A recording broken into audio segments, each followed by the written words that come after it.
સંસારી જીવના ભાવ મરણો તારવા કરુણા કરી શરિતા મહાવિષદાતણી પ્રભુ વીરતે સંજીવને શોષાતી દેખી શરિતને કરુણાભીન હૃદયે કરી મુનિકુંદ સંજીવની સમય પ્રાભત તણે ભાજન ભરી કુંદ કુંદ રચ્યું શાસ્ત્ર શાતિયા અમૃતે પુર્યા ગ્રંથાધિરાજ તારામાં ભાવો બ્રહ્માંડ ના ભર્યા ઓ વાણી તારી પ્રશમ રષભા વિનિતરતી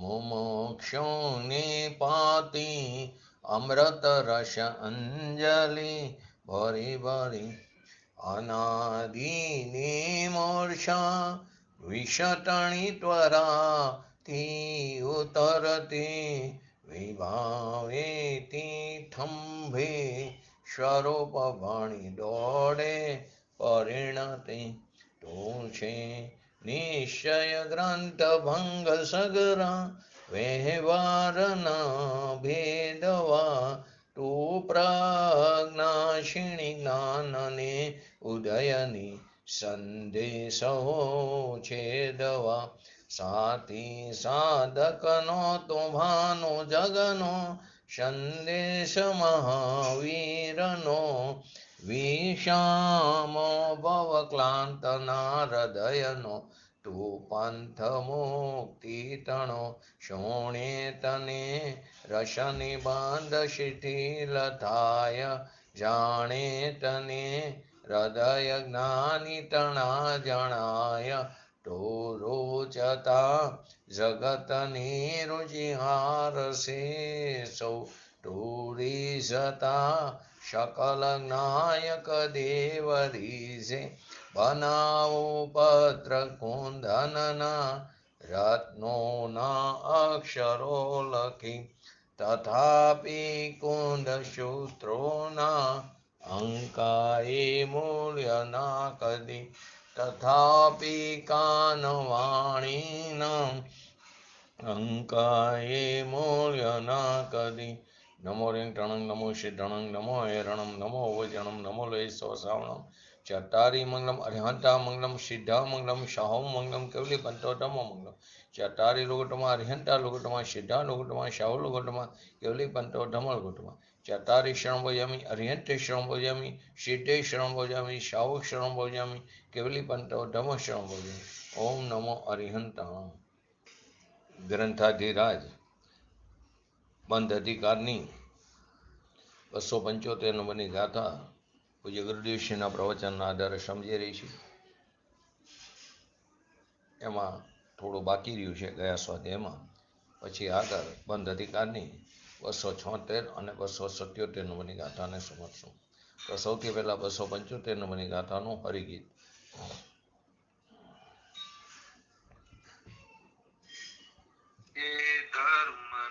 સરદે પતિત રુચિ અને સ્પર્શન કરે તે ભોગ હેતુ ધર્મને નહીં કર્મ ક્ષયના હેતુને.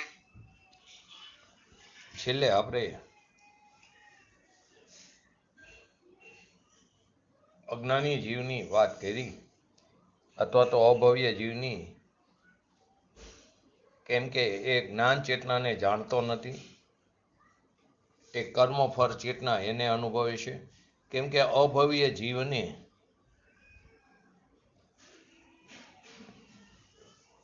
વેદ જ્ઞાન થવાની યોગ્યતા નહીં હોવાથી અભવી કરે છે આવું, પરંતુ એને મુક્તિ નથી. ભવ્ય જીવ પણ એવું કરે છે, એને પણ ધર્મ નથી.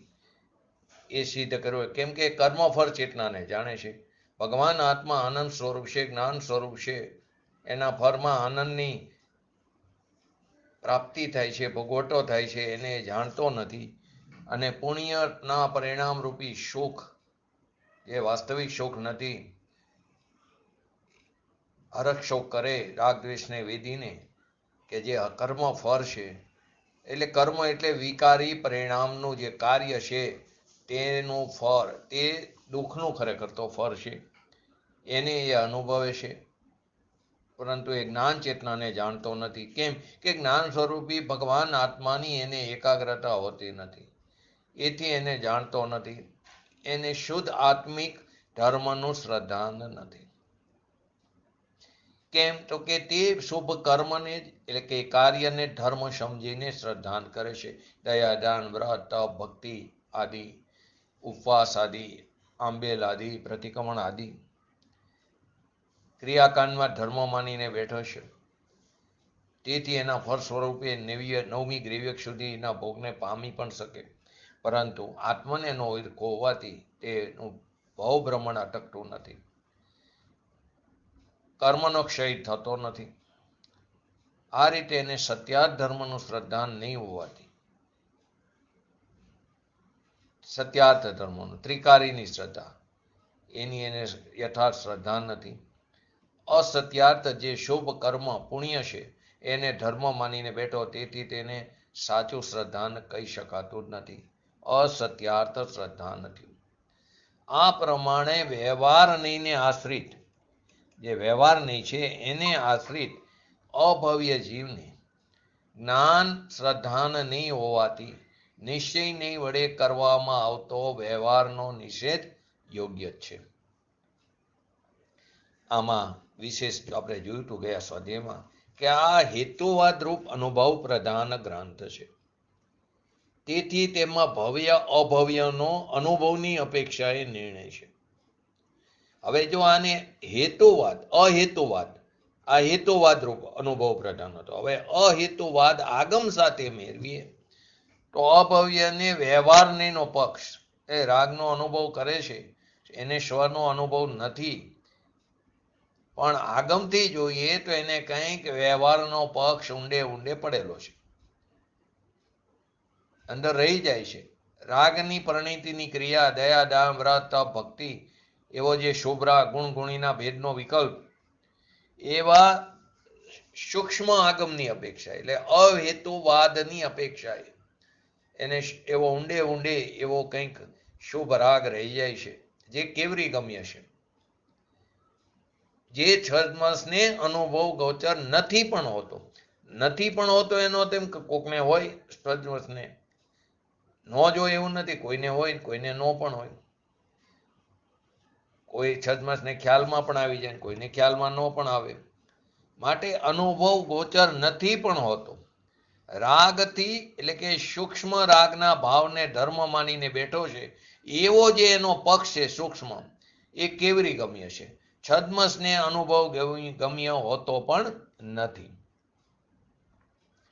એટલે જાણી પણ શકાય ને જાણી પણ શકતું નથી, બંને વાત છે.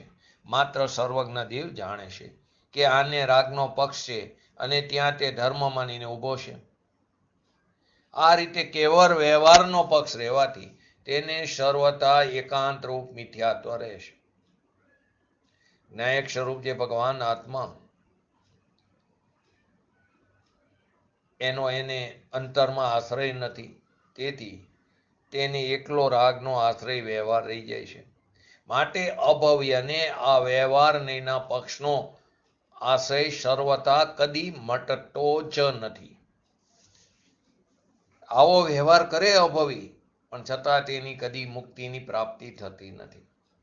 તો પછી ભવીજીવ પણ એવો વ્યવહાર કરે છે, પણ એનાથી પણ એને પણ ધર્મ નથી, કેમ કે આત્મા તરફ દ્રષ્ટિ નથી, અવલંબન નથી. પરંતુ કોઈ એવું આમાંથી કાઢે, આ તો અભવીની વાત છે. तो जैसे अभव्य जीव जैसे प्रायोगिक लब्धि तक भी जाता है, तब भी उसका जो लक्ष्य है वो व्यवहार का ही रहता है, व्यवहार का ही रहता है.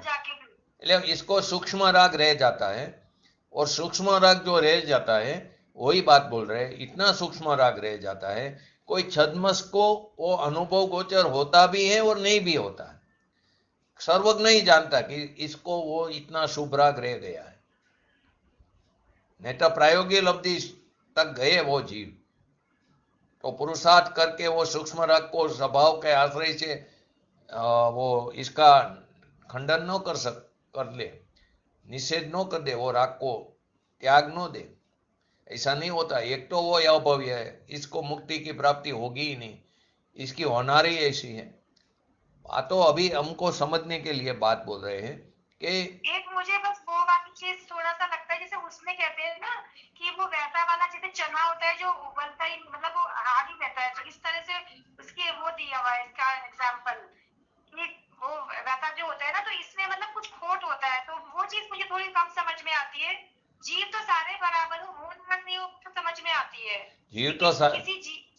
जीव तो सारे बराबर ही है, सब जीव सिद्ध स्वरूप है, सदा पद मेरो, બધા सर्व जीव है सिद्ध समान, लेकिन इसको बाहर के पर के लक्ष्य से जो राग द्वेष होता है और राग में ही वो धर्म मान के बैठा है, वो वहां से खिसक ही नहीं सकता, इसमें ही धर्म मान के बैठा है। ऊंडे ऊंडे उसको सूक्ष्म राग रह जाता है, अभव्य को और भव्य को भी, क्योंकि हम भी और हमारे जैसे कई लोग, कई जीव क्या बोलते हैं वो द्रव्यलिंगी मुनिराज बन के गए, मिथ्या दृष्टि द्रव्यलिंगी मुनिराज થઈને નવમી ગ્રીવક સુધી જે વાપરે પણ અનંતવાર ગયા, તો કંઈક સૂક્ષ્મ રાગ રહી ગયો। ભગવાનના સમોસરણમાં દિવ્ય ધ્વનિ પણ અનંતવાર સાંભળી। તમે વિચાર કરો, 11 અંગ અને 9 પૂર્વનું જ્ઞાન કર્યું, શાસ્ત્રોક્ત જ્ઞાન આગળની ગાથામાં આવશે, તો એ આચરાંગ જ્ઞાન કર્યું, પરંતુ એમાં કહેલી તત્વની વાતને એને અમલમાં મૂકી નહીં। એમાં બધી વાત એવી હોય, આપણે તો કંઈ જ નથી, એને તો એટલું બધું જ્ઞાન એ સમયે જીવે કર્યું હોય, એમાં બધી વસ્તુ આવી ગઈ, છતાં અંદર સૂક્ષ્મ રાગ પડ્યો રહ્યો હોય। હવે એ જે સૂક્ષ્મ રાગ છે એ કેવલી ગમ્ય છે। કોઈ વાર છદ્મસને અનુભવ ગોચર થાય, તેને ન પણ થાય, એ વાત અહીં બતાવે છે। કોઈ વાર છદ્મસને ખ્યાલમાં આવે, કોકને ખ્યાલમાં ન આવે। એ જ રીતે ભવ્ય જીવ પણ દયાદાન વ્રત તપની એવી ક્રિયા કરે કે એના પરિણામને કોઈ સૂક્ષ્મપણે એને અંદર કોઈ આશ્રય રહી ગયો હોય શુભ ભાવનો, એને સર્વજ્ઞ જાણે, કોઈ જાણી શકે છદ્મસ, કોઈ ન પણ જાણી શકે। મોક્ષ માર્ગ પ્રકાશકમાં આવે, ખ્યાલમાં આવે છતાં બહાર ન પાડે, સૂક્ષ્મ અંદર અભિપ્રાયમાં ફેર છે, એવો ખ્યાલમાં આવી જાય કદાચ એને પણ હવે શું કરે, એને માનનારો એક વર્ગ હોય, જો એ બહાર પાડે તો એનો વિરોધ થાય, તો એ માનમાં એ બહાર પણ નથી પાડતો કે મારી આ ભૂલ છે। જો ઘણા જીવને ખ્યાલમાં આવે કે હું જે અત્યારે કહી રહ્યો છું નિમિત્તની મુખ્યતાથી, અને ખરેખર નિમિત્તની મુખ્યતાથી વાતને બદલે નિમિત્તથી કાર્ય થાય એવું અંદર ઠસાવે, પરંતુ એને ખ્યાલ આવી જાય કે આ મારી વાત ખોટી છે। આ તો એક એક્ઝામ્પલ નિમિત્તનું આપ્યું, પરંતુ એ કહી ન શકે, કેમ કે કેટલાય સમયથી એને માનનારા વર્ગને એ કહી રહ્યો હોય, સમાજને એ કહી રહ્યો હોય। હવે જો બહાર પાડે તો સંપ્રદાયની દ્રષ્ટિએ બહાર પાડે તો વિરોધ આવે। કેટલાય જીવોને ખબર છે કે ક્રિયાકાંડથી ધર્મ નથી, એનું ફળ 0 છે, પરંતુ એ તત્વની સૂક્ષ્મ વાત કરે તો એને માનનારો વર્ગ ઓછો થઈ જાય, કોઈ એના સ્વાધ્યાયમાં પ્રવચનમાં ન આવે, એને એનો મત છે ને જ્ઞાન મત, એને તો શું વાત કરે, ભાઈ આ કરો, વ્રત કરો, તપ કરો, ઉપવાસ કરો, રાજકથા કરો, પ્રથમાન યોગની વાત કરે, લોકોને એ મજા આવે, તો માનનારો વર્ગ પણ વધી જાય, અને ઘણીવાર તત્વથી વિપરીત વાત પણ આવી જાય, એને ખ્યાલમાં પણ આવે, પરંતુ હવે પહેલા કહી ચૂક્યા હોય, હવે એને કહે તો એનો વિરોધ થાય, એટલે બહાર પણ ન પાડી શકે। ખાનગીમાં તો એ દોષ એને ખ્યાલમાં આવે, કોઈને ખ્યાલમાં આવી જાય ને કોઈને ન પણ આવે, પણ બહારની વ્યવહાર પ્રવૃત્તિમાં શ્રદ્ધા આચરણ એવું હોય કે જેમાંથી સૂક્ષ્મ દોષ હોય એને ખ્યાલમાં આવી જાય કે આ તો વ્યવહારનો પક્ષ છે, પણ બહાર ન પાડે, સંપ્રદાયમાં વિરોધ આવે। આવું મોક્ષમાર્ગ પ્રકાશકની અંદર બતાવ્યું છે। તો આ પ્રકારે 275 નંબરની ગાથા અહીંયા પૂરી થાય છે। હવેની જે ગાથા છે એ ઘણી સૂક્ષ્મ છે। આ ગાથાની અંદર 2 ગાથામાં અને આગળ કરશમાં પણ વ્યવહારને નિષેધ્ય છે અને નિશ્ચય નહીં નિષેધક છે, એ સ્પષ્ટ કરવા માટે નિશ્ચય નહીં અને વ્યવહાર નહીંનું સ્વરૂપ આ બે ગાથાઓના માધ્યમથી આચાર્યદેવે સ્પષ્ટ કર્યું છે. તો એ પહેલા બંને ગાથાનું આપણે હરિગીત જોઈ લઈએ, 276 અને 277.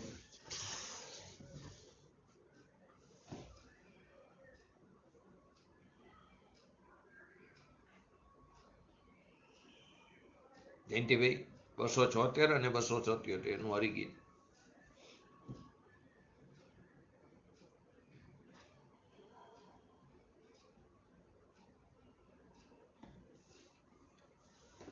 બસો 276 નંબરનું હરિગીત. આચાર આદિ જ્ઞાન છે, જીવાદિ દર્શન જાણવું, ષષ્ઠ જીવ નિકાય ચરિત છે, એ કથન નહીં વ્યવહારનું. અને 277 નંબરની ગાથાનું હરિગીત. મુજ આત્મ નિશ્ચય જ્ઞાન છે, મુજ આત્મ દર્શન ચારિત્ર છે, મુજ આત્મ પ્રત્યાખ્યાન અને મુજ આત્મ સંવર યોગ છે. તો આ બે ગાથાની અંદર શું કહેવા માંગે છે? આચારંગ આદિ શાસ્ત્રો તે જ્ઞાન છે, જીવાદિ તત્વો તે દર્શન છે, અને છ જીવ નિકાય તે ચારિત્ર છે, એમ વ્યવહાર નહીં કહે છે. 276 નંબર વ્યવહાર નહીં અપેક્ષા એ, 277 નંબરની ગાથા તે નિશ્ચય નહીં અપેક્ષા એ. તો માટે શું કીધું 276 આચારંગ આદિ શાસ્ત્રો જે છે તે જ્ઞાન છે, જીવાદિ તત્વો તે દર્શન છે, અને છ જીવ નિકાય તે ચારિત્ર છે, એમ વ્યવહાર નહીં કહે છે. અને 277 નિશ્ચય નહીં અપેક્ષા. નિશ્ચયથી મારો આત્મા જ જ્ઞાન છે, મારો આત્મા જ દર્શન છે, મારો આત્મા જ ચારિત્ર છે, મારો આત્મા જ પ્રત્યાખ્યાન છે, અને મારો આત્મા જ સંવર અને યોગ છે. તાત્પર્ય શું થયું આ બંને ગાથાનું?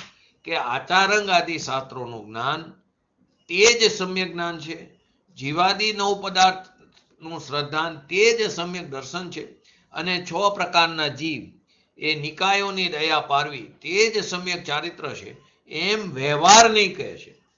વ્યવહાર નહીં કેવો? અસત્ય છે, અભૂતાર છે. પરંતુ નિશ્ચય નહીં અનુસાર આત્મજ્ઞાન તે જ સમ્યક જ્ઞાન છે, આત્મદર્શન તે જ સમ્યક દર્શન છે, અને આત્મરમણતા તે જ સમ્યક ચારિત્ર છે. અને તે આત્મજ્ઞાન, તે આત્મશ્રદ્ધાન અને તે આત્મરમણતા તે પ્રત્યાખ્યાન છે, તે જ સંવર છે, તે જ યોગ છે, તે જ સમાધિ છે, તે જ આત્મ ધ્યાન છે. આત્મખ્યાતિમાં આ ગાથાનો ભાવની સ્પષ્ટતા કરતા કીધું, આચારંગ આદિ કેવું છે? શબ્દ શ્રુત જ્ઞાન છે. આચારંગ આદિ શબ્દ શ્રુત તે જ્ઞાન છે, કારણ કે શબ્દ શ્રુત જ્ઞાનનો આશ્રય છે. કેમ કે શાસ્ત્રોનો આશ્રય થયો ને, તો એનો આશ્રય એટલે કે શબ્દ શ્રુત જ્ઞાનનો આશ્રય હોવાથી આચારંગ આદિ શબ્દ શ્રુત તે જ્ઞાન છે. એ શબ્દ શ્રુત તે જ્ઞાન છે. જીવ આદિ 9 પદાર્થો દર્શન છે, કારણ કે 9 પદાર્થનો એટલે કે દર્શનનો આશ્રય છે. અને 6 જીવ નિકાય તે ચારિત્ર છે, કારણ કે તે ચારિત્રનો આશ્રય છે. આ વ્યવહાર નહીંનું કથન છે. અને 277 શુદ્ધાત્મા જ્ઞાન છે, કારણ કે તે જ્ઞાનનો આશ્રય છે. શુદ્ધાત્મા જ દર્શન છે, કારણ કે તે દર્શનનો આશ્રય છે. અને શુદ્ધાત્મા જ ચારિત્ર છે, કારણ કે તે ચારિત્રનો આશ્રય છે. આ નિશ્ચય નહીંનું કથન છે.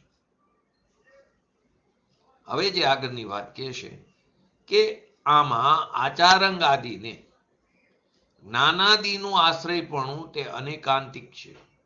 આચારંગ આદિને જ્ઞાન આદિનું આશ્રયપણું તે અનેકાંતિક છે, અને તેને અનેકાંતિક હેત્વાભાસ કીધો.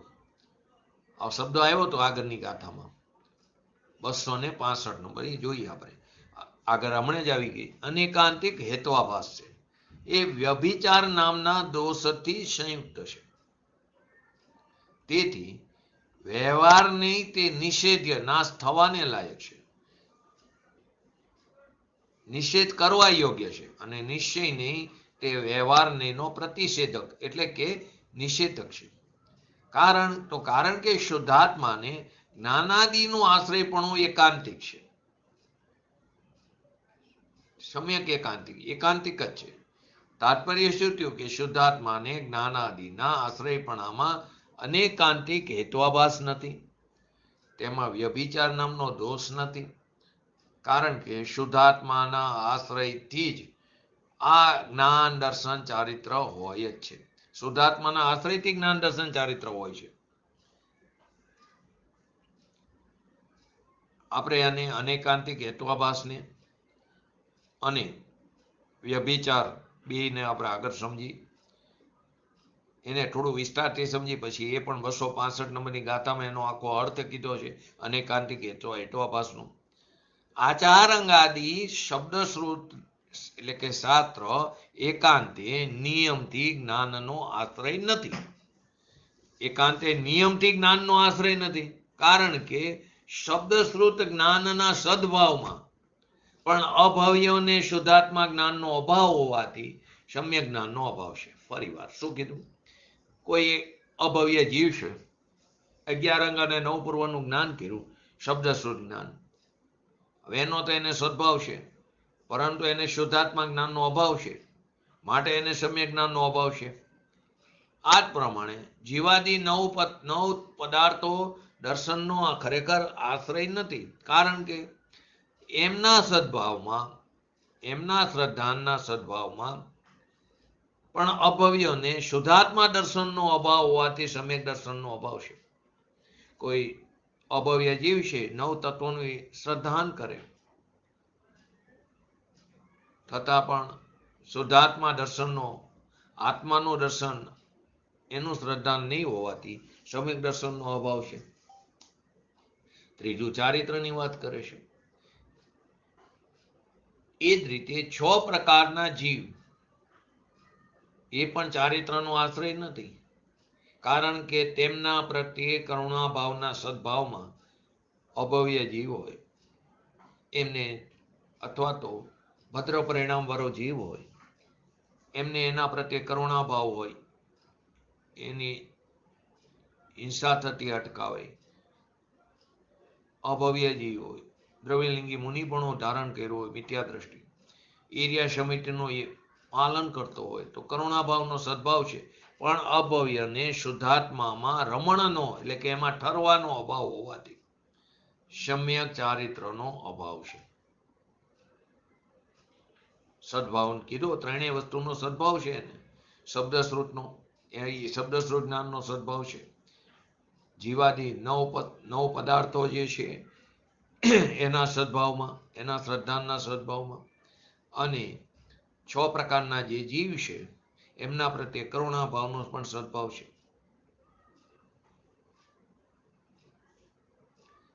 તો શુદ્ધાત્મા જ ખરેખર જ્ઞાનનો આશ્રય છે, કેમ કે આચારંગાદિ શબ્દશ્રુત જ્ઞાનના સદભાવમાં અથવા અસદભાવમાં, શબ્દશ્રુત જ્ઞાન હોય તોય ઠીક છે, ન હોય તો પણ અસદભાવમાં, પરંતુ જો એને શુદ્ધાત્મા જ્ઞાનનો સદભાવ હોય તો એ સમ્યક જ્ઞાનનો સદભાવ છે. શાસ્ત્રનું જ્ઞાન હોય તો તિર્યંતને ક્યાં શાસ્ત્રનું જ્ઞાન છે ને, આત્માની અનુભૂતિ છે ને, પંચમ ગુણસ્થાન સુધી હોય તિર્યંત. નારકીને એ પર્યાયમાં પણ સમ્યક દર્શન પ્રાપ્ત કરે, અહીંયા ક્યાં શાસ્ત્રો મળે? તો કે આચારંગાદિ શબ્દશ્રુતનો જ્ઞાનનો સદભાવ હોય અથવા અસદભાવ હોય, પરંતુ શુદ્ધાત્મા જ્ઞાનનો સદભાવ હોય તો સમ્યક જ્ઞાનનો સદભાવ છે. એ જ પ્રમાણે શુદ્ધાત્મા દર્શનનો આશ્રય છે, કેમ કે જીવાદી 9 પદાર્થોના શ્રદ્ધાનો સદભાવ હોય કે અસદભાવ હોય, પરંતુ ભગવાન આત્માના શ્રદ્ધાના સદભાવથી સમ્યક દર્શનનો સદભાવ છે. એવી જ રીતે શુદ્ધાત્મા ચારિત્રનો આશ્રય છે, કારણ કે 6 કાયના જીવોની કરુણાના સદભાવ હોય કે અસદભાવ હોય, પરંતુ શુદ્ધાત્માની રમણતાના સદભાવથી ચારિત્રનો સદભાવ છે. ચોથા ગુણસ્થાન વર્તી જીવ હોય, એને સ્વરૂપાચરણ ચારિત્ર પ્રગટ થયું છે. કઈ રીતે? આત્માની અંદર સ્થિરતા છે. એને 5 સમિતિ હજી એનું પાલન નથી હોતું, જોઈ ચાલતો હોય પણ એનું યથાયોગ્ય પાલન નથી હોતું, તો એનો અસદભાવ છે,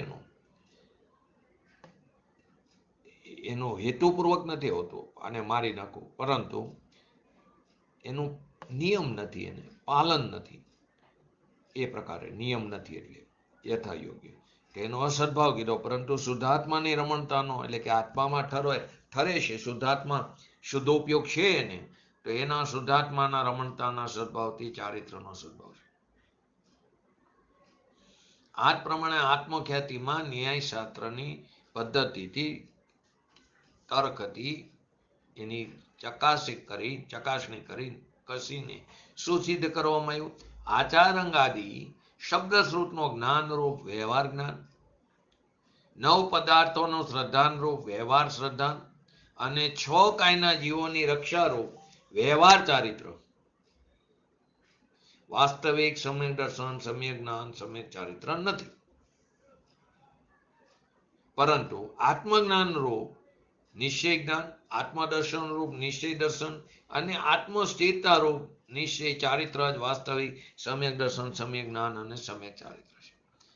અને આ ત્રણેયની એકતા જ વાસ્તવિક મોક્ષ માર્ગ. મોક્ષ માર્ગ 3 પ્રકારનો નથી, ત્રણેયની એકતા જ નિશ્ચય મોક્ષ માર્ગ છે. આ જ કારણે વ્યવહારને નિષેધ કરવા યોગ્ય છે અને નિશ્ચય નહીં તેનો નિષેધ કરનાર છે.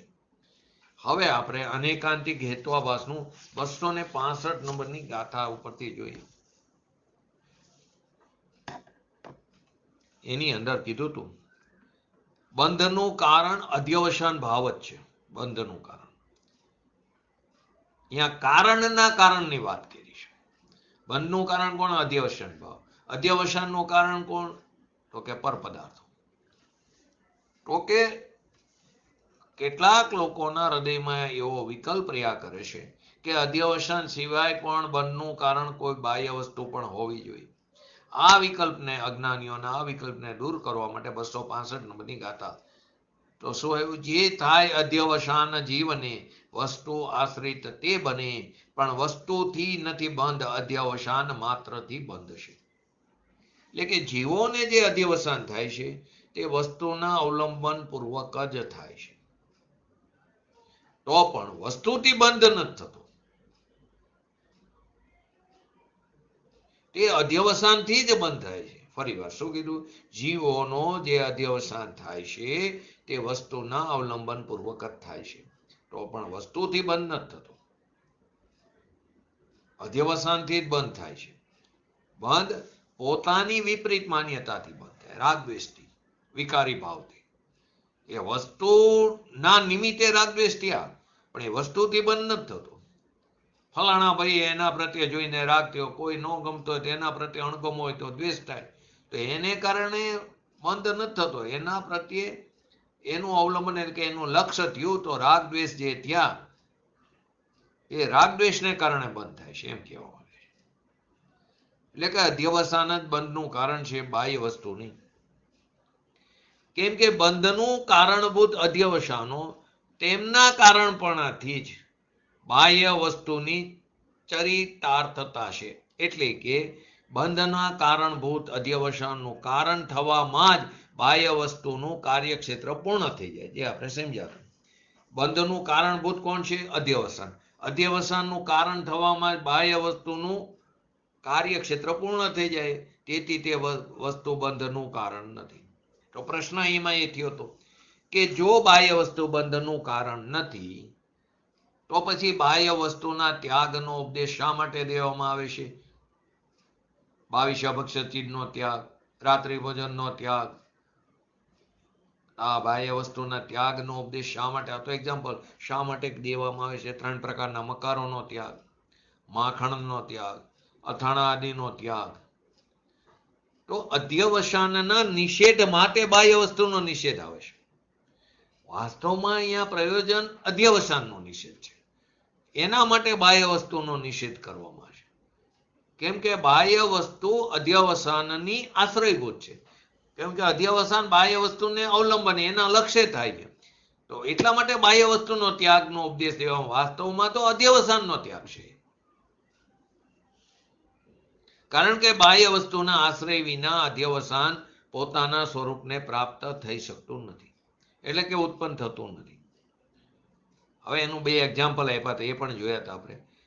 એના ઉપરથી આપણે અનેકાંતિક હેત્વાભાસ અને વ્યભિચાર જે વાત આવી, જો બાહ્ય વસ્તુના આશ્રય વિના જ અધ્યવસાન ઉત્પન્ન થતું હોય, 2 એક્ઝામ્પલ આપ્યા. ક્યાં આપ્યા હતા જયંતિભાઈ?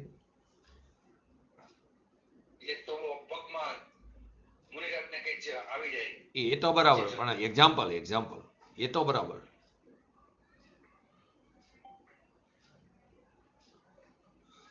એના પુત્રનું હા, તો કે અધ્યવસાન ઉત્પન્ન થતું હોય તો જે પ્રમાણે વીર જનનીનો પુત્ર, વીરાંગનાનો, એ પુત્રના સદભાવમાં જ કોઈને એવો અધ્યવસાય ઉત્પન્ન થાય કે હું વીર જનનીના પુત્રને હણું છું.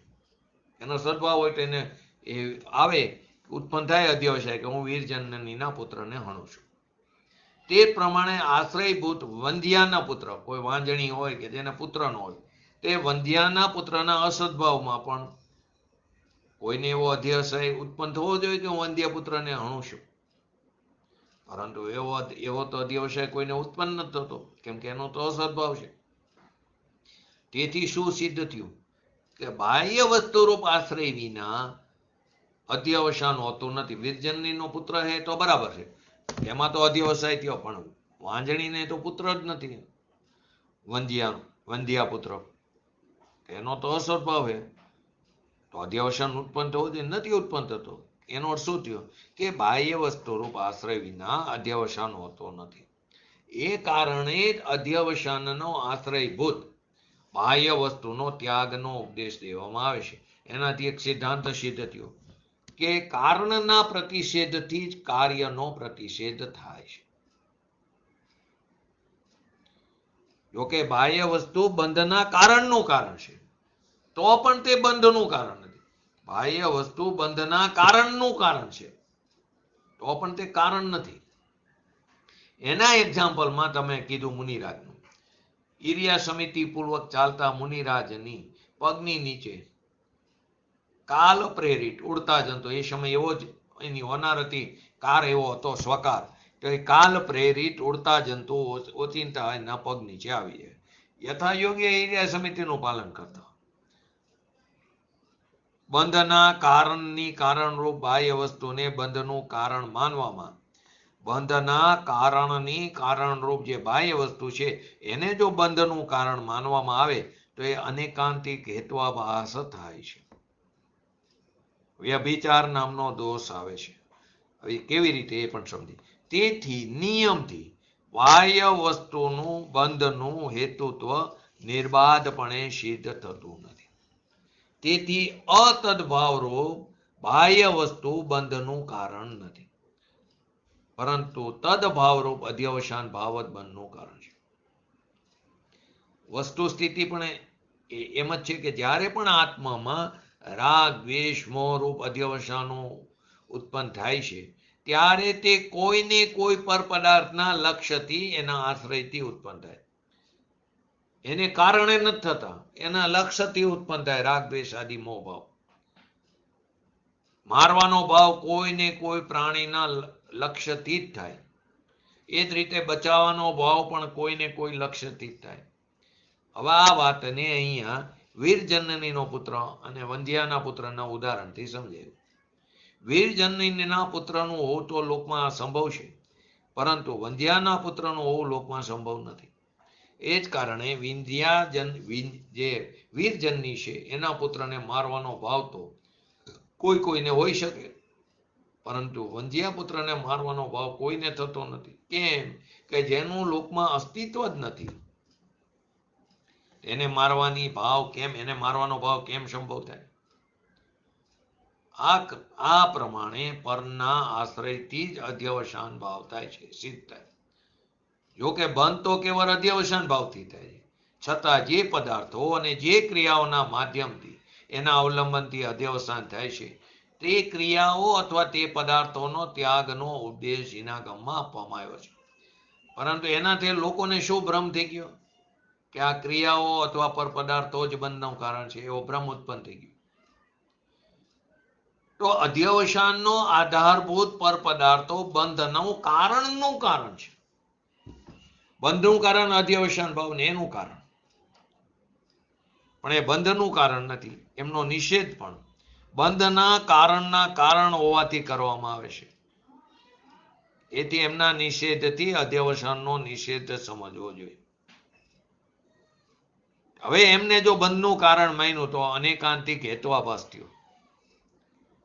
હવે એ વસ્તુ જે એ હેતુ પક્ષ અને વિપક્ષ બંનેમાં મળે, માટે તેને અનેકાંતિક હેત્વાભાસ કીધો. એમને જો બંધનું કારણ માન્યું તો એને અનેકાંતિક હેત્વાભાસ કીધો કે એ હેતુ પક્ષમાં જોવા મળે અને વિપક્ષમાં પણ જોવા મળે. એને અનેકાંતિક હેત્વાભાસ કીધો. અને આ પ્રકારના હેતુને વ્યભિચારી હેતુ કહેવામાં આવ્યો, દોષ કહેવામાં આવ્યો. એને સમજવા માટે મુનિરાજનું એક્ઝામ્પલ લીધું કે ઇરિયા સમિતિ પૂર્વક ચાલતા મુનિરાજના પગની નીચે પોતાની પર્યાયગત યોગ્યતા ન લીધે અતિવેગથી આવીને મરતા જીવજંતુનું ઉદાહરણ આપ્યું છે. એની એવી પર્યાયગત યોગ્યતા છે. અહીં મુનિરાજના પગની નીચે આવીને જંતુનું મરણ તો થઈ ગયું જીવનું, પરંતુ તે કારણે મુનિરાજને બંધ થયો નહીં.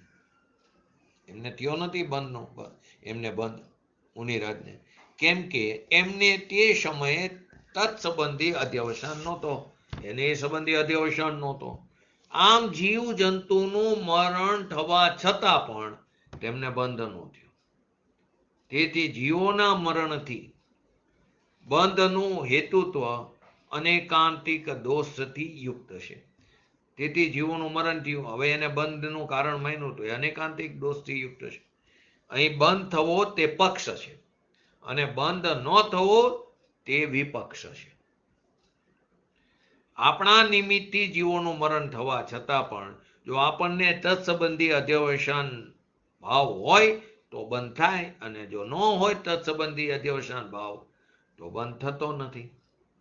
એ કારણે જીવોના મરણને બંધનો હેતુ માનવામાં અનેકાંતિક હેત્વાભાસ થયો, વ્યભિચારી નામનો હેત્વાભાસ થયો. કારણ કે જીવોનું મરણ થવા છતાં પણ ક્યારેક બંધ થાય અને ક્યારેક બંધ ન થાય. એટલે મરણનો હેતુ તો પક્ષમાં આવ્યો ને વિપક્ષમાં પણ આવ્યો. આનું તાત્પર્ય એ થયું કે બંધનું કારણ પદ્રવ્ય નથી, અધ્યવસાય છે. આ જ વાતને જયસેનજી આચાર્ય સિદ્ધ કરતા એમાં કારણના રૂપમાં અન્વય વ્યતિરેકનો અભાવ બતાવે છે કે બાહ્ય વસ્તુનો સદભાવ હોવા છતાં પણ જો નિયમથી બંધ થાય તો અન્વય થાય, અને અભાવ હોવા છતાં જો નિયમથી બંધ ન હોય તો વ્યતિરેક થાય. પરંતુ બાહ્ય વસ્તુની હાજરીમાં પણ જીવોનું મરણ થાય પણ અધ્યવસાનનો અભાવ હોતા એને બંધ નથી થતો, અન્વય ઘટિત ન થતો. અને બાહ્ય વસ્તુના અભાવમાં પણ અર્થાત જીવોનું મરણ ન થાય તો પણ અધ્યવસાન હોય તો બંધ થાય. કોઈને ભાવ હોય કે આને મારવાનો, એ વસ્તુ પણ નથી, એ ઓલા જીવનું મરણ પણ નથી થતું તો અધ્યવસાન છે મારવાનું તો બંધ થાય છે. તેથી વ્યતિરેક પણ ઘટિત નતું. એટલે કે દુનિયામાં એવું તો જોવા મળે છે કોઈને મારવાનો ભાવ કર્યો પણ તે એને મારી ન શક્યો તો પણ તેને એવા ભાવોનો અનુસાર બનતો થાય. શિકારીએ તીર છોડ્યું તો હરણ મર્યું તેને ન પણ મરે, ન મર્યું તો એને દોષ પડે જ છે. કેમ કે જૈન દર્શન ભાવો ઉપર છે, પરિણામ ઉપર છે. કોઈને મારવાનો ભાવ તો ન કર્યો પરંતુ એના નિમિત્તથી કોઈનો ઘાત થઈ ગયો, એને ભાવ નથી પણ એના નિમિત્તે આવી રીતે જોઈને ચાલતા પણ આવીને જીવડું નીચે પડી જાય, ફૂદું મરણ થઈ ગયું એનું, તો પણ મારવાનો ભાવ હોવાથી તેને તત્સંબંધી બંધ થતો નથી. આ પ્રકારે અહીંયા અનેકાંતિક હેત્વાભાસ બતાવવામાં આવ્યો છે. તો આ જ વસ્તુ અહીં પણ અનેકાંતિક હેત્વાભાસની આવી 276-77માં. તો શું કીધું? અનેકાંતિક હેત્વાભાસ આવ્યો શબ્દ, બરાબર. હવે ખ્યાલ આવી ગયો અનેકાંતિક હેત્વાભાસ કોને કીધું? જયંતિભાઈ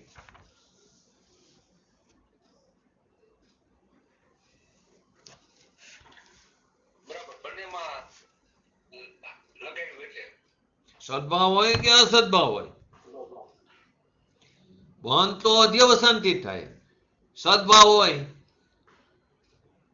પણ અધ્યવસાન ન હોય તો બંધ નહીં થાય, અને અસદભાવ હોય અને અધ્યવસાન હોય તો બંધ થવાનો.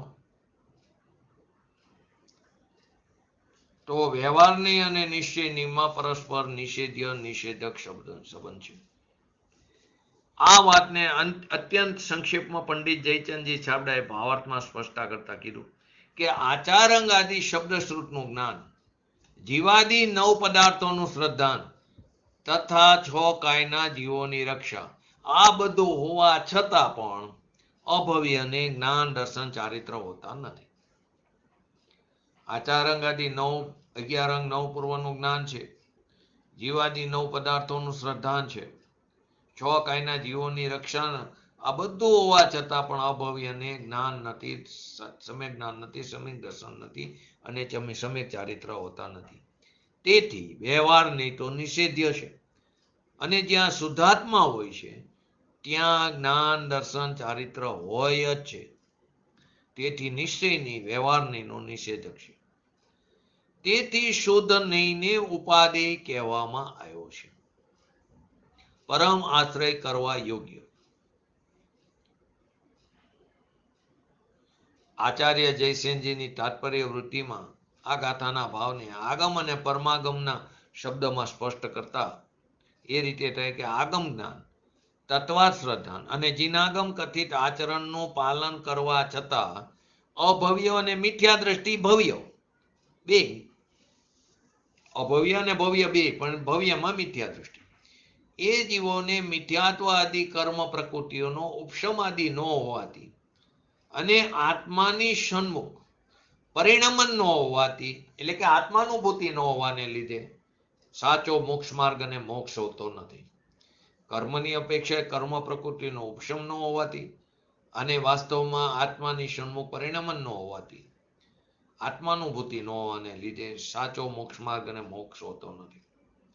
કર્મ પ્રકૃતિના ઉપશમાદિના અભાવની વાત કરીને તે આગમના કથનને સ્પષ્ટ કર્યું.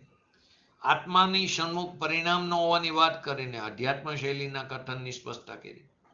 બંને વાત આવી ગઈ, આગમની શૈલી અને અધ્યાત્મ. પૂજ્ય ગુરુદેવશ્રી આને સ્પષ્ટતા કરતા કીધું કે અહીંયા આચારંગાદિ શબ્દને વિતરાગ સર્વજ્ઞ દ્વારા પ્રણીત દિગંબર જૈન દર્શનના આચરાંગાદિ શાસ્ત્રને નિમિત્તપણે લીધા છે, નિમિત્ત રૂપે. બીજા શાસ્ત્રોની વાત નથી.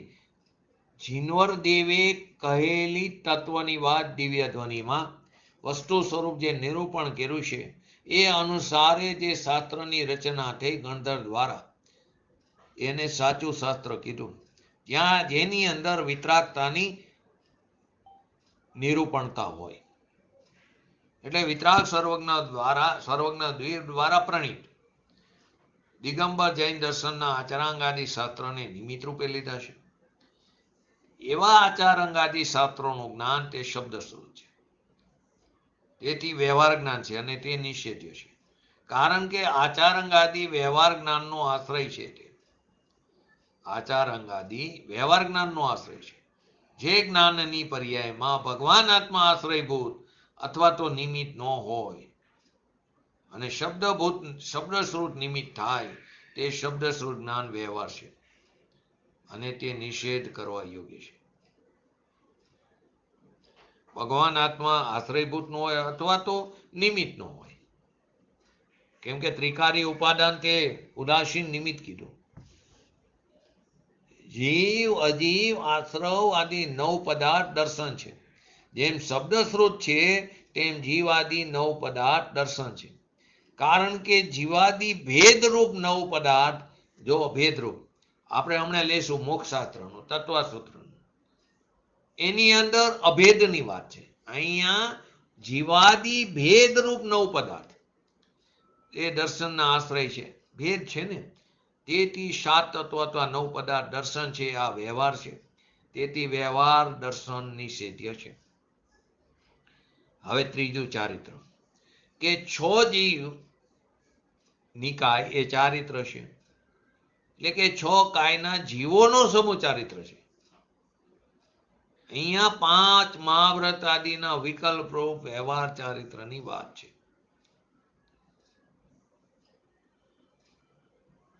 તો કે 6 નિકાયને ચારિત્ર કેમ કીધું? તો કે વ્યવહાર ચારિત્રનો જે વિકલ્પ છે તેનો આશ્રય, એમનો આશ્રય કોણ છે? 6 જીવ નિકાય. તેથી 5 મહાવ્રતના પરિણામોને ચારિત્ર ન કહેતા આ પરિણામોમાં જે 6 કાય નિમિત્ત છે તે 6 જીવ નિકાયને ચારિત્ર કહી દીધું. આચાર અંગાદી શબ્દ શ્રુતને વ્યવહાર કીધું અને આત્મજ્ઞાનને નિશ્ચય કીધું. તાત્પર્ય શું થયું? આચાર અંગાદી વ્યવહાર જ્ઞાનમાં શબ્દશ્રુત નિમિત્ત છે, તે આચાર અંગાદીમાં શબ્દશ્રુત જાણવામાં આવ્યું, પણ આત્મા જાણવામાં ન આવ્યો. આ કારણે એને વ્યવહાર કીધો. અને સત્યાર્થ જ્ઞાનમાં, નિશ્ચય જ્ઞાનમાં, સમ્યક જ્ઞાનમાં પરિપૂર્ણ ભગવાન આત્મા જાણવામાં આવ્યો. આ કારણે એને નિશ્ચય કીધો. શબ્દશ્રુત જ્ઞાન તો વિકલ્પ કીધો. વાસ્તવિક રૂપે જોઈ તો એને બંધનું કારણ કીધું. અટકી ગયા ને અહીંયા, બંધનું કારણ કીધું. શાસ્ત્ર જ્ઞાન ને બંધનું કારણ કીધું, કેમ કે વિકલ્પ થયો ને, વિકલ્પ બંધનું કારણ છે. જે જ્ઞાન ત્રિકારી શુદ્ધ આત્માને જાણે છે તે યથાર્થ જ્ઞાન છે, તથા શુદ્ધને જાણનાર જ્ઞાનને શુદ્ધનો આશ્રય હોય છે. તો કે બાકી તો સમ્યક દર્શનનું ઉપાદાન તો સમ્યક દર્શનની પર્યાય છે, એ પર્યાયની સ્વતંત્રતાની પરાકાષ્ઠાથી, તથા તેમાં નિમિત્ત આશ્રય હેતુ કોણ છે? ત્રિકારી ભગવાન આત્મા, તથા તેમાં સંપૂર્ણ ભગવાન આત્મા શ્રદ્ધાનમાં આવે છે, એ શ્રદ્ધેય બને છે. એ કારણે કીધું કે શુદ્ધાત્મા દર્શન છે. ત્રીજું, શુદ્ધ આત્મા ચારિત્ર કીધું કે શુદ્ધ આત્મા ચારિત્રનો આશ્રય છે. પરમ પવિત્ર ત્રિકારી એક શુદ્ધ જ્ઞાયક ભાવમય ભગવાન આત્મા સચ્ચિદાનંદ સ્વરૂપ એ ચારિત્રનો આશ્રય છે. વિતરાગ ભાવરૂપ નિશ્ચય ચારિત્ર કીધું. પહેલા તો 6 જીવ નિકાય ચારિત્ર કીધું. એવું જે કીધું તે વ્યવહાર ચારિત્રની અપેક્ષા છે, કેમ કે એનો આશ્રય ભગવાન આત્મા નથી, પરંતુ 6 જીવ નિકાય છે, એનો સમૂહ છે. ખરેખર જે આ વ્યવહાર ચારિત્ર છે તે વિકલ્પ છે, રાગ છે, બંધનું કારણ છે. જ્યારે જે વિતરાગ પરિણીતિ રૂપ નિશ્ચય ચારિત્ર છે એમનો આશ્રય નિમિત્ત સ્વ સ્વરૂપ પોતાનો ત્રિકારી ભગવાન આત્મા છે, તે અબંધ છે, મોક્ષનું કારણ છે. જ્યાં સુધી પૂર્ણ વિતરાગતા ન થાય ત્યાં સુધી વ્યવહારના વિકલ્પ આવે છે ભૂમિકા અનુસાર, પણ તે નિષેધ કરવા યોગ્ય છે. તો જૈન દર્શનને એટલે તો સૂક્ષ્મ કીધું. અંદર ભગવાન આત્મા શુદ્ધ ચૈતન્ય સ્વરૂપ જ્ઞાયક ભાવરૂપ પરમ પ્રણામિક ભાવે નિત્ય બિરાજમાં છે, ત્રિકારી બિરાજમાં છે, ક્યારેય એનો વિરહ નથી. તે જ સમ્યક દર્શનનો વિષય છે, તે જ સમ્યક દર્શનનું ધ્યેય છે. આ પૂર્ણ પરમાત્માનું દર્શન, તેનું નામ જ સાચું જૈન દર્શન કહેવામાં આવ્યું. કે શુદ્ધ આત્માનું જ્ઞાન, શુદ્ધ આત્માનું દર્શન અને શુદ્ધ આત્માનું ચારિત્ર, એટલે કે શુદ્ધ રત્નત્રય, એ જ મોક્ષનો માર્ગ છે, એ જ અતિન્દ્રિય સુખની પ્રાપ્તિ છે, એ જ એની દશા છે. માટે કીધું જે કંઈ કરવા જેવું છે તે બધું અંતરંગમાં જ કરવાનું છે. અત્યારે છેલ્લે પોસ્ટ લખી હતી, જે કંઈ કરવાનું છે તે બધું અંતરંગમાં જ કરવાનું. આપણે કરવા જઈએ બહાર, જે બધું અંદર છે, પ્રાપ્યની પ્રાપ્તિ કરવાની, અંદર પડેલું છે એના તરફ દ્રષ્ટિ કરવાની. કૂવામાં હશે તો અવેડામાં આવશે. ને ભગવાન આત્મા તે વિરડો, જેટલો એની અવલંબન લેશો એટલો જ આનંદની પ્રાપ્તિ થતી જશે. અથવા કામધેનુ ગાય છે, કામધેનુ ગાયને જેટલી વાર દો એટલી વાર દૂધ મળે રાખે. એમાં આમાં જેટલી વાર એનું અવલંબન લો, જેટલો એનો આશ્રય પ્રબળ કરો, એટલું અંદરથી આનંદની છોરો ઉછળશે.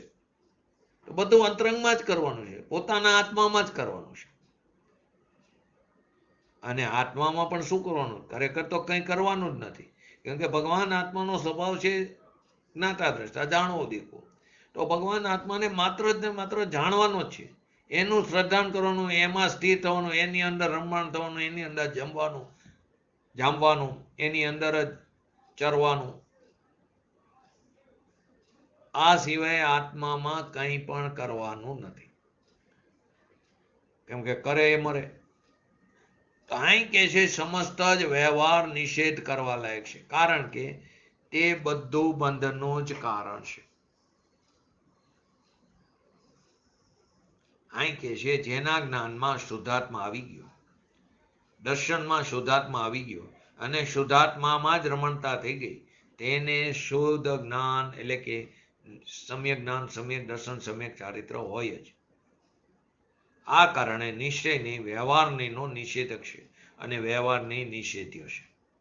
અને જ્યારે વ્યવહારની નિષેધ્ય થઈ ગયો તો પછી વ્યવહારથી નિશ્ચય થાય એ વાત ઉડી ગઈ, ખંડન થઈ ગયું.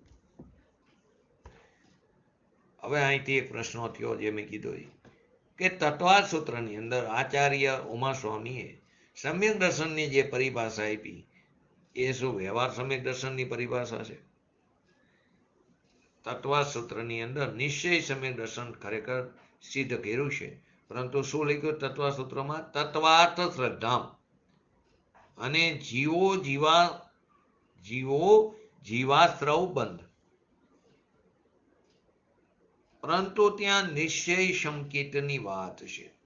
ત્યાં નવ ભેદ કહીને પણ એક વચનના પ્રયોગ દ્વારા, એક વચનનો પ્રયોગ છે, એ પ્રયોગ દ્વારા નવ ભેદ રૂપ પદાર્થોથી ભિન્ન શુદ્ધ નહીંના બળથી પોતાનો ભગવાન આત્મા નાયક ભાવ માત્ર એના શ્રદ્ધાને સમ્યક દર્શન કહીને નિશ્ચય સમ્યક દર્શનની વાત કરી. એક વચનનો પ્રયોગ છે. નવ ભેદ કરીને પણ નવ ભેદ રૂપ પદાર્થોથી ભિન્ન શુદ્ધ નહીંના બળથી.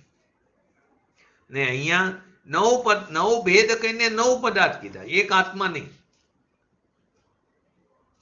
પરંતુ જીવાદી નવ પદાર્થ દર્શન છે એમ કહીને સ્પષ્ટ કર્યું છે, એટલે કે નવ પદાર્થ કીધા છે એક આત્મા નહીં. માટે તેને વ્યવહાર દર્શન, ભેદ પડ્યો સો વ્યવહાર, કારણ કે તેમનો આશ્રય નિમિત્ત ભેદરૂપ નવ પદાર્થ. વ્યવહાર સંકેતનો વિષય, આશ્રય, હેતુ અને આધાર ભેદરૂપ નવ પદાર્થ છે, તેથી નિષેધ કરવા યોગ્ય છે. આ સંપૂર્ણ કથનનું તાત્પર્ય એ થયું કે આગમ જ્ઞાન રૂપ વ્યવહાર જ્ઞાન, તત્વાદ શ્રદ્ધાન રૂપ વ્યવહાર દર્શન અને છ કાયના જીવોની રક્ષાના પાલન રૂપ વ્યવહાર ચારિત્ર તે સાચો મોક્ષ માર્ગ નથી, કારણ કે તે તો મિથ્યા દ્રષ્ટિ ભવ્યોની સાથે સાથે અભવ્યોને પણ હોઈ શકે છે. નવમી ગ્રેવ્યક સુધી જનાર દ્રવ્યલિંગી મિથ્યા દ્રષ્ટિઓને પણ તે હોય જ છે. આ કારણે તેમના મોક્ષને હેતુ કેવા તે અનેકાંતિક દોષથી યુક્ત છે, દૂષિત છે. માટે કીધું સાચો મોક્ષ માર્ગ તો આત્મજ્ઞાન રૂપ સમ્યક જ્ઞાન, આત્મશ્રદ્ધાન રૂપ સમ્યક દર્શન અને આત્મધ્યાન રૂપ સમ્યક ચારિત્ર છે. કારણ કે તેમના હોવાથી નિયમથી મુક્તિની પ્રાપ્તિ થાય અને એના ન હોવાથી મુક્તિની પ્રાપ્તિ નથી થતી. તેથી આ એક જ સાચો મોક્ષ માર્ગ. તું માન કે ન માન, આ દ્રષ્ટાઓ પર ચાલવું પડશે. આ ગાથા પછી આચાર્ય જયસેનજીની ટીકામાં 4 ગાથા આવી, એમાં 2 ગાથા તો 286 અને 287 ગાથાના રૂપમાં આગળ આવશે. બાકીની 2 ગાથા આત્મખ્યાતિમાં નથી. તો આ પ્રમાણે આ વ્યવહાર અને નિશ્ચયની વાત કરી. એમાં આપણે થોડું તત્વાદ સારનું લઈ લીધી, તત્વાદ સૂત્રનું. એની અંદર જો હોય તો તમારી પાસે જોઈ લેજો. એની અંદર પેજ નંબર 6 અને 7 એની અંદર બહુ ખુલાસો કર્યો છે. તત્વાદ શ્રદ્ધાન સમ્યક દર્શન, 2 નંબરનું સૂત્ર. વસ્તુના સ્વરૂપ સહિત અર્થ, એટલે કે જીવાદી પદાર્થોની શ્રદ્ધા કરવી તે સમ્યક દર્શન, એટલે કે તત્વોની સાચી શ્રદ્ધાનું નામ સમ્યક દર્શન. અર્થ એટલે દ્રવ્ય ગુણ પર્યાય. તત્વ એટલે તેનો ભાવ, સ્વરૂપ કીધું. એટલે કે સ્વરૂપ સહિત પ્રયોજનભૂત પદાર્થોનું શ્રદ્ધાન તે યથાર્થ શ્રદ્ધાન તે સમ્યક દર્શન. અહીંયા સમ્યક દર્શનને ઓળખવાનું લક્ષણ, સમ્યક દર્શન લક્ષ્ય અને તત્વ શ્રદ્ધાને તેનું લક્ષણ કીધું. જેવી રીતે કોઈ જીવને આ જાણપણું છે કે આ શ્વેત વર્ણ છે, આ સફેદ છે, જેમાં એક્ઝામ્પલ આપ્યું છે, આ પ્રકારની પ્રતીતિ તો હોય, પણ દર્શન જ્ઞાન આત્માનો જે સ્વભાવ છે અને હું આત્મા છું અને પૂતગલ મારાથી ભિન્ન જુદો પદાર્થ છે એવું શ્રદ્ધા ન હોય તો આ પ્રકારે કીધેલા ભાવનું શ્રદ્ધાન જરા પણ કાર્યકારી નથી. કે આ શ્વેત વર્ણ છે, આ સફેદ કલર છે, એ શ્રદ્ધાન કાર્યકારી નથી જરા પણ. હું આત્મા છું એવું શ્રદ્ધાન કર્યું, પણ આત્માનું જે એવું સ્વરૂપ છે એવું શ્રદ્ધાન કર્યું નહીં. હું આત્મા છું, વિકલ્પ બે દ્વૈતપણું થઈ ગયું, ભેદ પડી ગયો. હું આત્મા છું એવું શ્રદ્ધાન કર્યું, પણ આત્માનું જેવું સ્વરૂપ છે એવું શ્રદ્ધાન કર્યું. ભાવના શ્રદ્ધાન વિના આત્માનું શ્રદ્ધાન સાચું નથી. માટે તત્વ અને તેના અર્થ તેનું શ્રદ્ધાન હોય તે જ કાર્યકારી છે. બીજું એ પણ કીધું, જીવાદિને જેમ તત્વ કહેવામાં આવ્યા તેમ અર્થ પણ કહેવામાં આવે. જે તત્વ છે તે જ અર્થ છે અને તેનું શ્રદ્ધાન તે સમ્યક દર્શન. જેમ પદાર્થ જે પ્રકારે અવસ્થિત છે તેમ તેનું હોવું તે પ્રકારે હોવું તે તત્વ કીધું. એટલે કે અર્થ તે કહેતા નિશ્ચય કરીને તે અર્થ છે. એટલે કે તત્વ સ્વરૂપનો નિશ્ચય યથાર્થ તે તત્વાર્થ કીધું. એવા તત્વાર્થની શ્રદ્ધા તે સમ્યક દર્શન છે. નિશ્ચયથી શુદ્ધ આત્માનો પ્રતિભાસ તે સમ્યક દર્શનનું લક્ષણ છે અને અભેદ દ્રષ્ટિમાં આત્મા જ તે સમ્યક દર્શન છે. એટલે કે તત્વ શબ્દનો અર્થ તત્પણું, તેપણું થાય છે. દરેક વસ્તુને તત્વને સ્વરૂપથી તત્પણું ને પરરૂપથી અતત્પણું છે. એટલે કે જીવ વસ્તુ હોવાથી તેને પોતાના સ્વરૂપથી તત્પણું છે અને પરના સ્વરૂપથી અતત્પણું છે. જીવ ચૈતન્ય સ્વરૂપ હોવાથી તે જ્ઞાતા છે અને અન્ય સર્વ વસ્તુઓ તે જ્ઞેય છે, જણાવવા યોગ્ય પદાર્થ છે. તેથી જીવ બીજા સર્વ પદાર્થોથી ભિન્ન છે. જીવ પોતાથી તત્વ હોવાથી તેનું જ્ઞાન તેને પોતાથી રહે. જીવ પરથી અતત હોવાથી તેને પરથી જ્ઞાન થઈ શકે નહીં. ઘડાનું જ્ઞાન ઘડાને આધારે થાય છે એમ કેટલાક જીવો માને છે, પણ તે ભૂલ છે. ઘડાનું જ્ઞાન ઘડાને આધારે થાય છે એમ માનનાર જીવમાં ભૂલ છે. જ્ઞાન જીવનું સ્વરૂપ હોવાથી તે જ્ઞાન પોતાથી તત છે અને પરથી અતત છે. જીવને દરેક સમયે પોતાની લાયકાત અનુસાર જ્ઞાનની અવસ્થા થાય છે. પર જ્ઞેય સંબંધીનું જ્ઞાન થતી વખતે પરજ્ઞેય હાજર હોય છે. આપણને ફલાણા ભાઈ દેખાય, ફલાણી ચીજ દેખાય, તો એ પરજ્ઞેય સંબંધીનું પોતાનું જ્ઞાન થાય. ખરેખર એ જ્ઞાનને કારણે થાય છે, પોતાના સ્વચતુષ્યમાં થાય છે. એ વખતે પરજ્ઞેય હાજર હોય છે, પણ તે પર વસ્તુથી જીવને જ્ઞાન થાય છે એમ માનનાર જીવને તત્વમાં એનું નથી. જો ઘડાથી ઘડા સંબંધીનું જ્ઞાન થતું હોય તો તે અણસમજુ જીવ હોય, તેની પાસે ઘડો હોય ત્યારે તે ઘડાનું જ્ઞાન થવું જોઈએ. કોઈ અણસમજુ જીવ હોય તેની પાસે ઘડો હોય તો તેને ઘડાનું જ્ઞાન થવું જોઈએ, પણ એમ નથી થતું. માટે જ્ઞાન પોતાથી થાય છે. જીવને જો પરથી જ્ઞાન થાય તો જીવ અને પર એક તત્વ થઈ જાય. એક તત્વનો લોપ થાય તો એ તત્વનો લોપ થાય છે, પરંતુ તેમ બનતું નથી. તો અહીંયા એ વાત કરી અને આગળ કે છે એની આપણે આવતીકાલે વાત કરશું. એની જ અંદર કે સમ્યક દર્શન પ્રાપ્ત કરવાનો પ્રયત્ન કરતા પહેલા પોતાના આત્માને ઓળખવો, જાણવો, એની પ્રતીતિ કરવી, એમાં જ રમમાણ થવું. એના માટે પહેલા આત્માને જાણવો પડશે, એને જ ઓળખવો પડશે અને એના જ આશ્રયે આપણે વિતરાગતા પ્રાપ્ત કરવી પડશે. આવતા સ્વાધ્યાયમાં એટલે આવતીકાલે વ્યવહાર નહીંને નિષેધ્ય કીધો અને નિશ્ચય નહીંને નિષેધક કીધો, એનું વિસ્તૃત આપણે નહીંના આધારે સમજશું. પછી આ ગાથાને આપણે આગળ પૂજ્ય ગુરુદેવશ્રીના પ્રવચનના આધારે 278 અને 277 ને સમજશું. બોલો જીનવાણી સ્તુતિ. હમણાં એક સ્વાધ્યાયમાં હતું કે ઈ 11 અને 9 પૂરો ભણતો નથી પણ એને એવી લબ્ધિ જ શ્રુતગણની લબ્ધિ પ્રગટ થાય છે. બની શકે, ભણતો પણ એને ન પણ ભણતો હોય એ લબ્ધિ હોઈ શકે.